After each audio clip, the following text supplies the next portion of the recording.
A few months ago, for a few years, I was afraid to open my mail.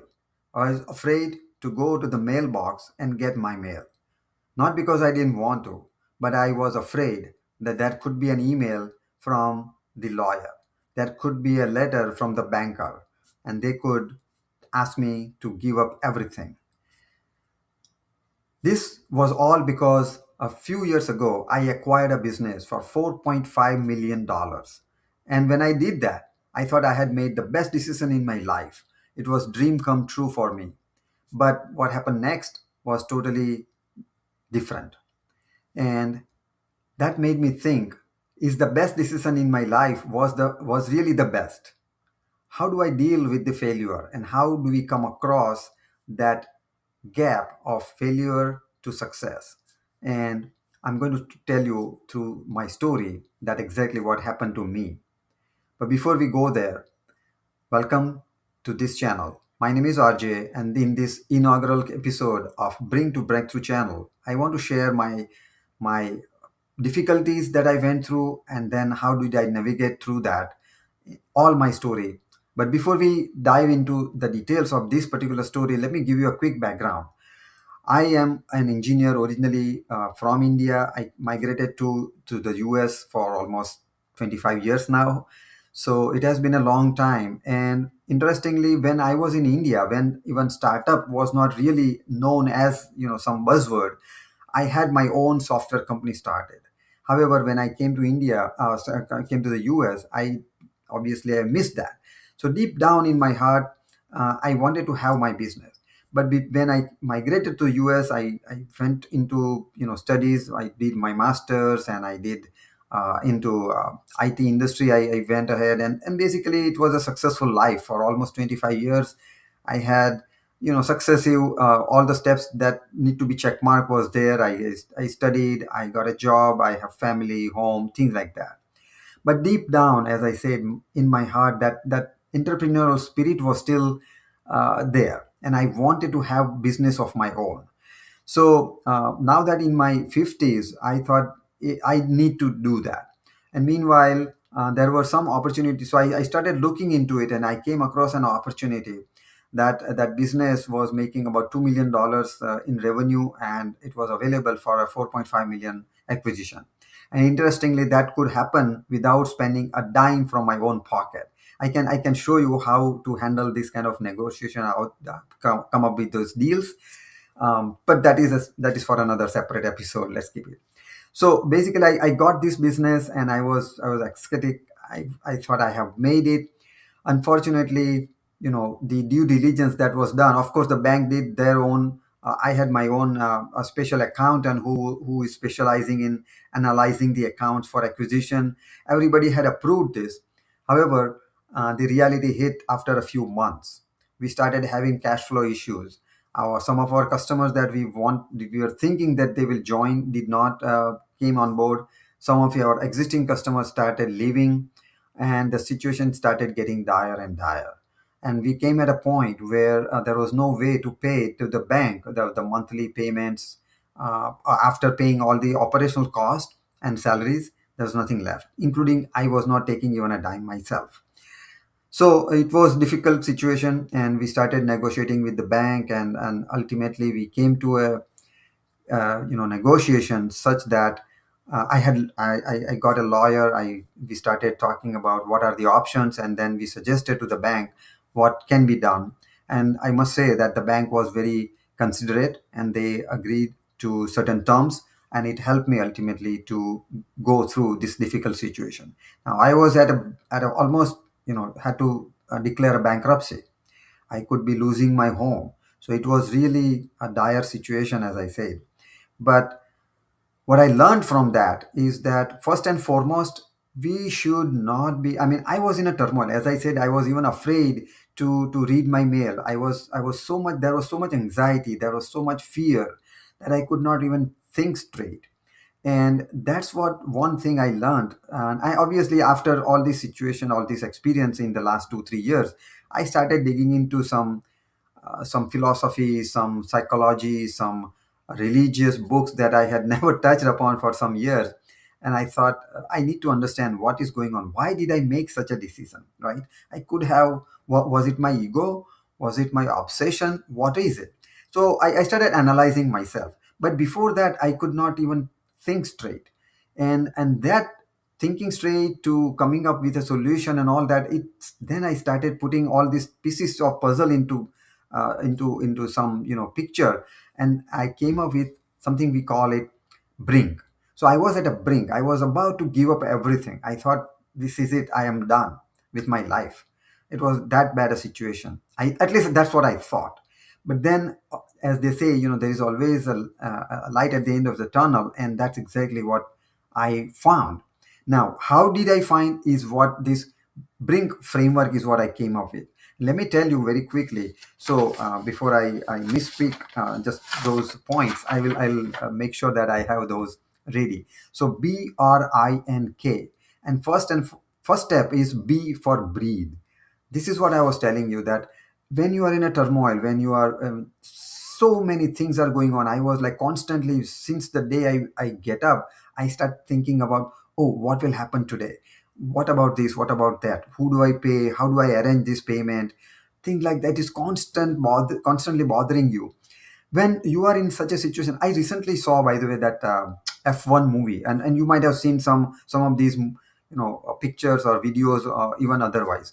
So when something happens, the accident happens, the car starts spinning, and we are that spinning, even though everybody is there watching you, ready to help. There could be firefighter, there could be ambulance, there could be people, your friends, family, everybody, but they watch you, they cannot help you because you are spinning.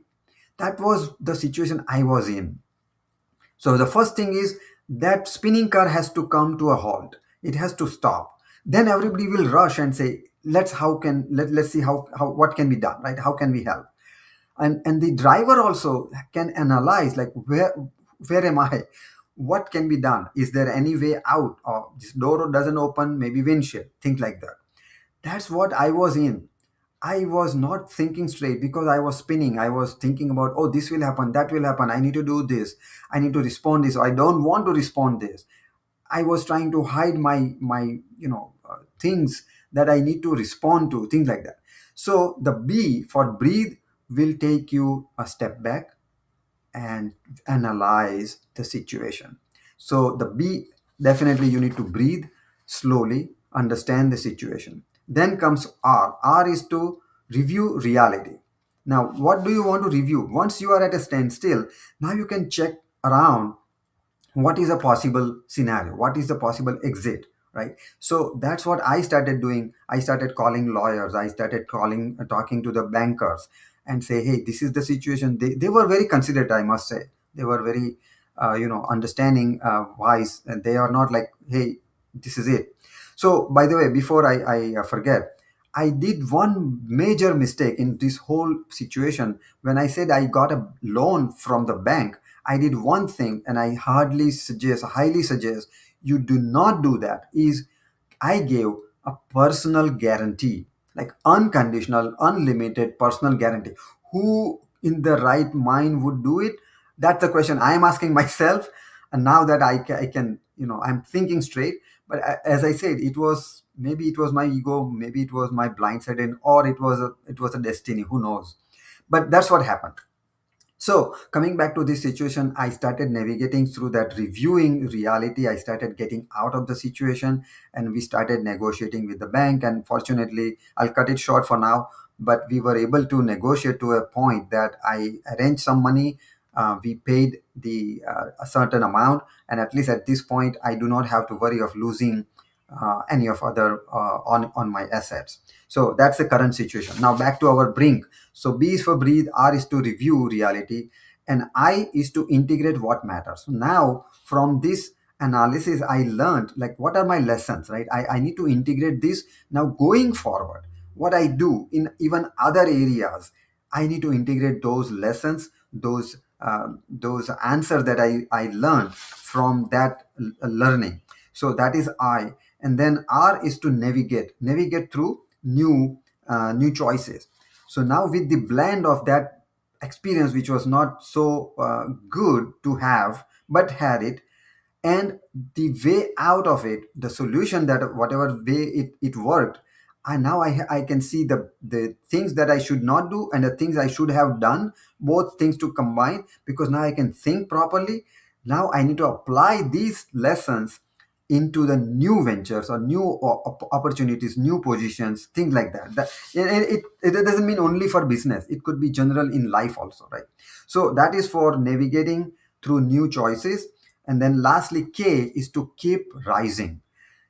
Things happen. I was at a desperate situation, but that doesn't mean I stopped. And thank God, thank universe, whoever you believe in. By the way, I was not so much spiritual until then, but as they say, once you do not have any other option, you always try to find maybe that last choice. And that's what I did. So I started learning and understanding what is all this consciousness about, and you name it. We'll talk about that maybe in some other videos. But that's what made me today, that I should keep rising, keep understanding, keep moving forward. We cannot be stopped. And through this channel, that is ultimately, that is what my goal is. I want to help people. I want to see that there could be some people. There are two types of people I'm addressing, I would say. So either you have a dream that I need to have some of my own business maybe, or I want to do something, or maybe you are having some health challenges and you want to overcome something.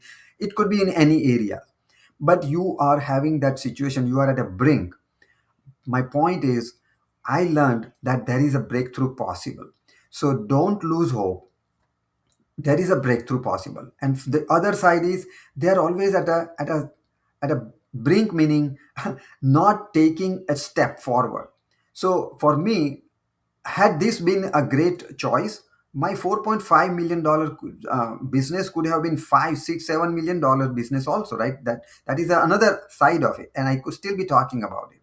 So the thing is, I did take a chance and I learned some lessons, is, I would say, is at least from me, and that's what I take pride in, versus those people who just watch that, oh, I could have done this, would have done that kind of situation. So am I regretting? Absolutely not. What I did was what I had to do, and I learned something. Maybe that was, you can say, that was part of it.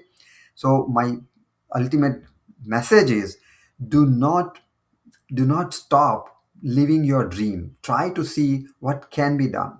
And if you need any help, I'm putting a link in this video. Reach out to me. And there is, by the way, there is no sales call. This link for my calendar is not to set up and sell you something.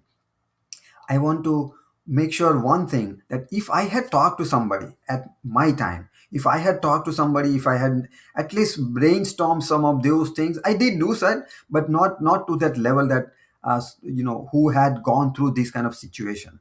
So who I talked to, they were not into business. Those people are friends and family. They are not into this. So you need somebody who has seen this particular type of situation and overcome it. That was not the case. So I really say that please reach out to me. And as I said, it is just a simple call. Let's talk. Talking, I felt when I talk, and I found even my lawyer was so helpful. He explained and options and all. It made me, at least realize that, there are options available. If I can think of all, if I talk to them, I understand that there are things that can be done. So anyway, reach out to me. And until next episode, let's enjoy the rest of the time. And I'm telling you, there is life that is beautiful around the next page. Thank you.